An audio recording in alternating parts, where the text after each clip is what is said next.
Yo, kembali lagi di Kotawa, Kotak Suara Mahasiswa. Yeay.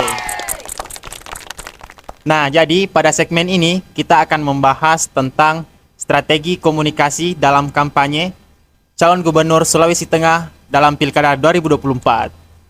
Nah, tentu saja di samping saya ini sudah ada bintang tamu kita. Yang pertama ada Dewi Sri Astuti. Nah, di samping sini ada Eva Yuliana. Samping sini ada Yusra. Dan di samping kanan saya ada Alia Novianti.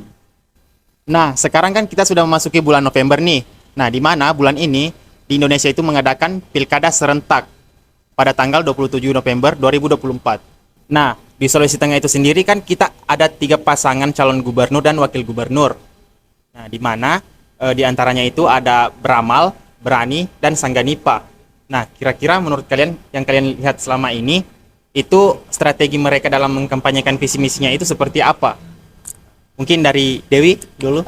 Dari yang saya lihat, salah satu strategi komunikasi yang mereka lakukan yaitu pertama konser. Nah, menurut saya konser ini itu sangat menarik masyarakat, apalagi terutama pada kalangan muda. Ya, secara umum itu kalangan mudanya itu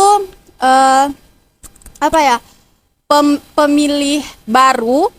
Nah, jadi menurut saya ini itu menurut saya itu sangat efektif ya.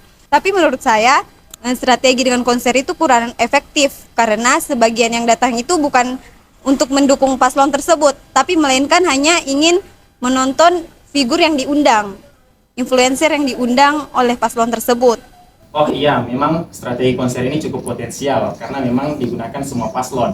Nah, kira-kira masih ada nggak strategi yang digunakan paslon lain?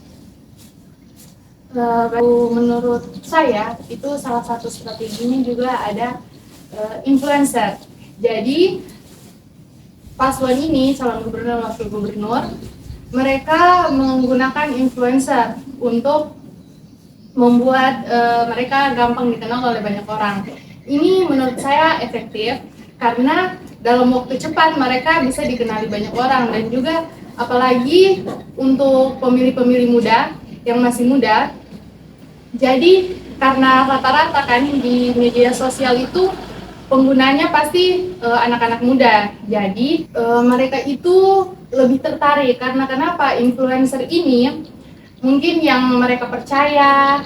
Jadi mereka karena mereka percaya sama influencernya, jadi mereka oh iya paslon ini mungkin baik, dan juga bahasa yang digunakan influencer itu pasti lebih santai dan mudah dipahami. Tapi selain itu juga sebenarnya menggunakan influencer ini agak punya kekurangan, karena menurut saya itu biasanya orang berpikir influencer itu cuma untuk pencitraan, ya, cuma untuk pencitraan supaya lebih dikenal banyak orang, atau pasti mereka karena bahasanya santai jadi orang berpikir itu mereka tidak membahas isu-isu penting, tidak terlalu memaparkan visi misi juga.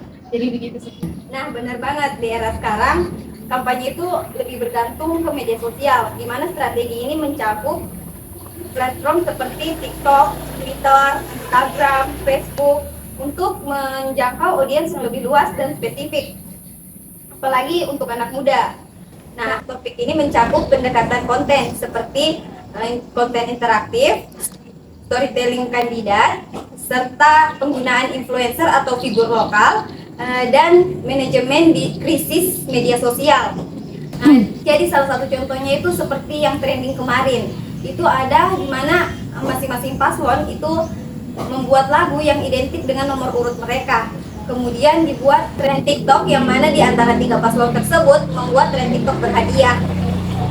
Siapa saja yang membuat video TikTok terbaik akan mendapatkan hadiah berupa uang tunai. Kalau tidak salah kemarin itu jumlahnya 5 juta. Nah, menurut saya kampanye ini cukup efektif. Kenapa saya katakan efektif? Karena itu menggunakan platform TikTok. Di era sekarang, siapa yang tidak tahu TikTok? Siapa yang tidak menggunakan TikTok? Hampir semua kalangan itu menggunakan TikTok.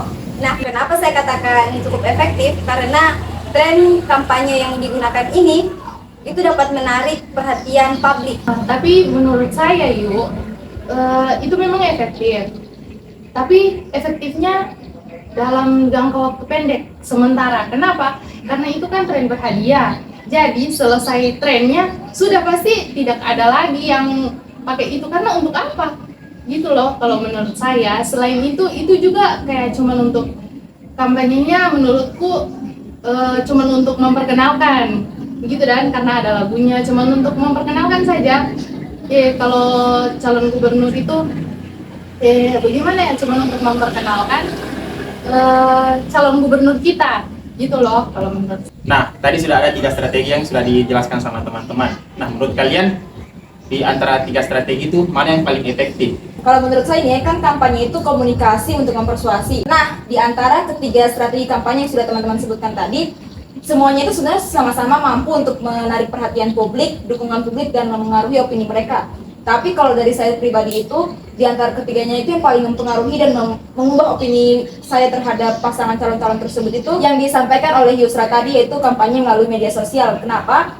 Karena kita ini sekarang hidup di zaman serba digital. Di era digital ini siapa sih yang tidak pakai media sosial? Apalagi TikTok. Nah, media itu sekarang bukan hanya sebagai sarana untuk menyampaikan informasi, tetapi juga sebagai alat propaganda untuk menciptakan persepsi publik dengan mengendalikan narasi, baik melalui konten positif maupun negatif. Contohnya, sesuai pengalaman teman saya, dia ini adalah orang yang mendukung salah satu paslon, kita sebut saja paslon A. Kemudian dia ini adalah orang yang hobi bermain TikTok, maksudnya men-scroll TikTok.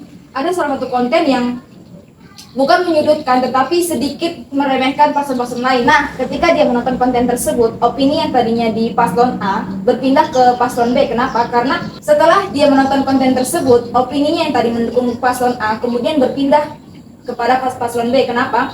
Karena konten tersebut berhasil mengubah persepsinya dia.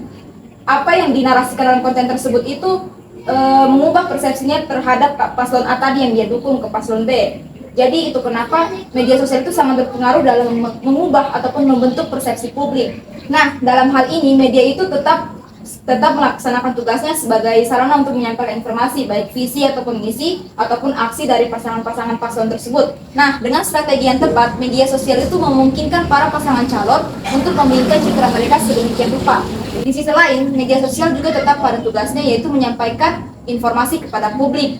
Nah, dalam hal ini pesan-pesan kampanye itu bisa menyebar dengan cepat ke seluruh lapisan masyarakat sehingga bisa mengubah persepsi mereka dan mempengaruhi keputusan mereka sebagai pemilih. Nah, inilah yang membuat kenapa media sosial itu sangat efektif dibanding kampanye yang lainnya, karena yaitu kita hidup di serba digital di mana semua orang itu bermain media sosial sehingga pesan-pesan kampanye itu bisa menyebar kepada mereka semua dalam waktu yang cepat sehingga bisa mempengaruhi keputusan mereka sebagai pemilih. Tapi menurut saya, sosial media juga dapat membuat atau menyebarkan konten-konten negatif yang belum tentu benar terhadap suatu paslon, dan hal itu dapat menggiring opini yang buruk terhadap suatu paslon tersebut. Jadi menurut saya itu semuanya dari kita masing-masing, apalagi kita pengguna media sosial kan biasanya di media sosial itu banyak konten-konten yang bisa berluaskan tanpa disaring terlebih dahulu. Juga ada banyak video yang menimbulkan kesalahpahaman karena cuma dikat-kat dan cuma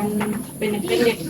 Jadi semuanya kita sebagai pengguna media sosial seharusnya kita menjadi pengguna yang lebih bijak. Kita melihat suatu konten, kita saring terlebih dahulu, kita ketahui ini kontennya, informasinya, sumbernya dari mana, terpercaya atau tidak. Dengan begitu kita bisa menciptakan situasi yang aman dan tenang, apalagi sekarang tidak lama lagi pilkada.